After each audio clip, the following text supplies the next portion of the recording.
আসসালামু আলাইকুম রহমতুল্লাহ। এটি সৌদি আরবের একটি নতুন এলাকাটা দেখি। আর একটা গুরুত্বপূর্ণ বিষয়ে কয়েকটি কথা আপনাদের সামনে শেয়ার করি, যে সেটা হলো অধিকাংশ ক্ষেত্রে আমরা কোরআন এবং সুন্নাহর সাথে অবিচার করে থাকি। সেটা কীভাবে করি?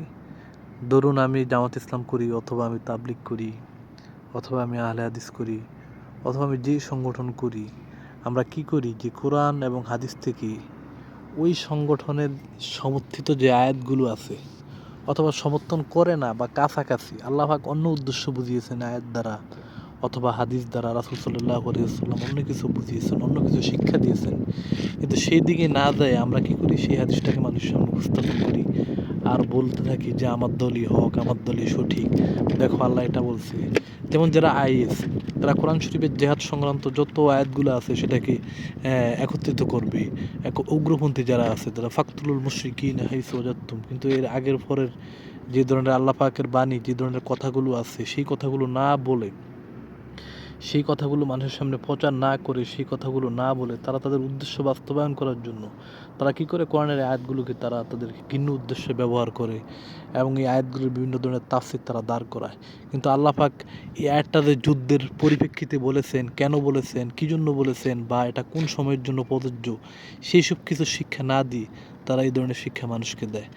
এভাবে অসংখ্য আয়াত আছে আল্লাহ পাকের, যেমন ওয়াতাসিমু বিহাবলিল্লাহির জামিয়া, তোমরা আল্লাহর রজ্জুকে আঁকড়ে ধরো। তো এখন কোনো একটা সংগঠন কি করলো? এই আয়াতকে ব্যবহার করে যে আল্লাহর রজ্জু মানে সে আল্লাহ, সেই সংগঠনই হচ্ছে সৎ এবং তারাই হচ্ছে একমাত্র কি, যে হকপন্থী নাজাতপন্থী। আল্লাহর রজ্জুকে আঁকড়ে ধরো মানে কি? তাদের সংগঠনকে আঁকড়ে ধরো।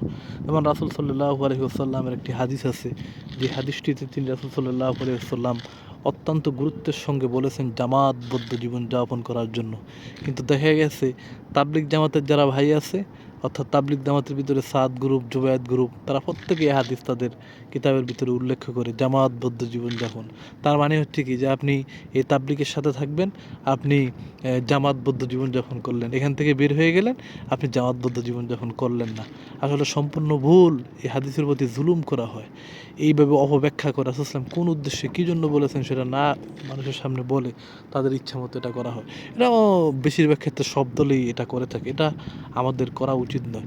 আমরা কোরআন এবং হাদিসকে আমরা অধ্যয়ন করব জানার জন্য, বোঝার জন্য, এবং আমরা আগেই সিদ্ধান্ত নিয়ে নিব না যে কোরআন, এবং আমরা কোরআন পড়ব, গবেষণা করব এবং আমরা দেখবো আল্লাহ পাক আমাদের জন্য কী বলেছেন। আল্লাহ যেটা বলেছেন সেটাকে আমরা মেনে নিব। আমরা আগে নিজের থেকে একটা সিদ্ধান্ত দাঁড় করাই, তারপরে মনে সেই সিদ্ধান্তর আলোকে আমরা সেখান থেকে কোরআন হাদিসের আয়াত বাইর করি আর বলি যে আল্লাহ এটা বলছে।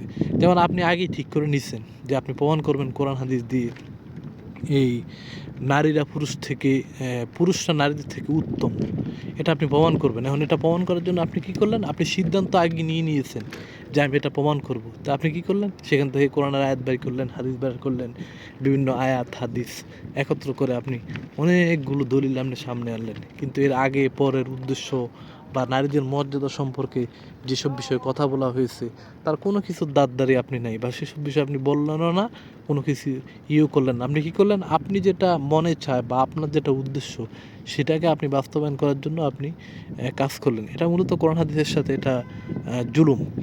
আরেকটা বিষয় নিয়ে কয়েকটি কথা বলি, সেটা হলো ইদানিংকালে অনেক ইংরেজি শিক্ষিত তরুণ, আধুনিক শিক্ষিত তরুণ, ইন্টারনেটের কল্যাণে যেহেতু অনেক কিছু জানা যায়, বোঝা যায়, তারা ধর্ম নিয়ে গবেষণা করে। তাদের এই গবেষণা বা তাদের তাদের যে আত্মত্যাগ, সেটাকে আমরা অবশ্যই সম্মান এবং শ্রদ্ধা করি। কিন্তু একটা জিনিস আমাদেরকে মাথায় রাখতে হবে, অধিকাংশ ক্ষেত্রে তারা, অনেক ক্ষেত্রে দেখা যায় তারা লাইনচ্যুত হয়ে যায়। লাইনচ্যুত হয়ে যায় বিষয়টা কেমন? যেমন আপনি যাই করেন না কেন, কোরআন হাদিস নিয়ে আপনি গবেষণা করুন, কোরআন হাদিস আপনি পড়ুন, কোরআন হাদিস আপনি অধ্যয়ন করুন, সব ঠিক আছে, কিন্তু একটা সীমানা আছে। ওই সীমানার বাইরে আপনি যেতে পারবেন না। সীমানার মূল রাখতে হবে, আপনাকে মূল বৃত্তে রাখতে হবে কোরআন এবং সুন্নাহ। এবার এই মূল বৃত্তে এটাকে রেখে এবার আপনি গবেষণা করুন। আপনি যেদিকেই যান, যাতে করে আবার সেদিক থেকে ব্যাক করে এই মূল বৃত্তের ভিতরে আসতে পারেন।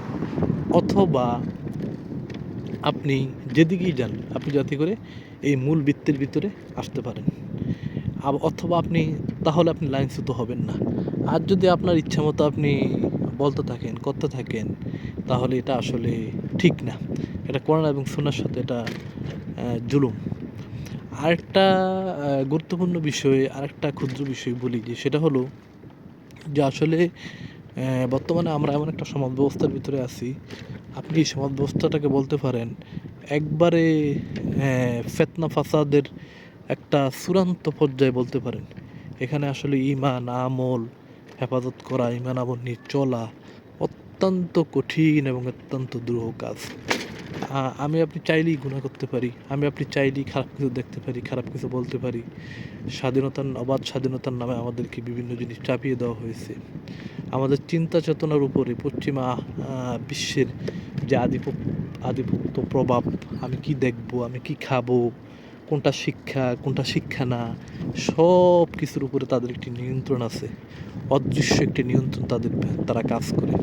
যেমন আপনি যদি একটা উদাহরণ দিই, আপনি যদি কোনো স্টুডেন্ট কলেজের ছাত্রকে বলেন যে বলো তো আমেরিকা আবিষ্কার কে করেছে, তারা বলবে কলম্বাস।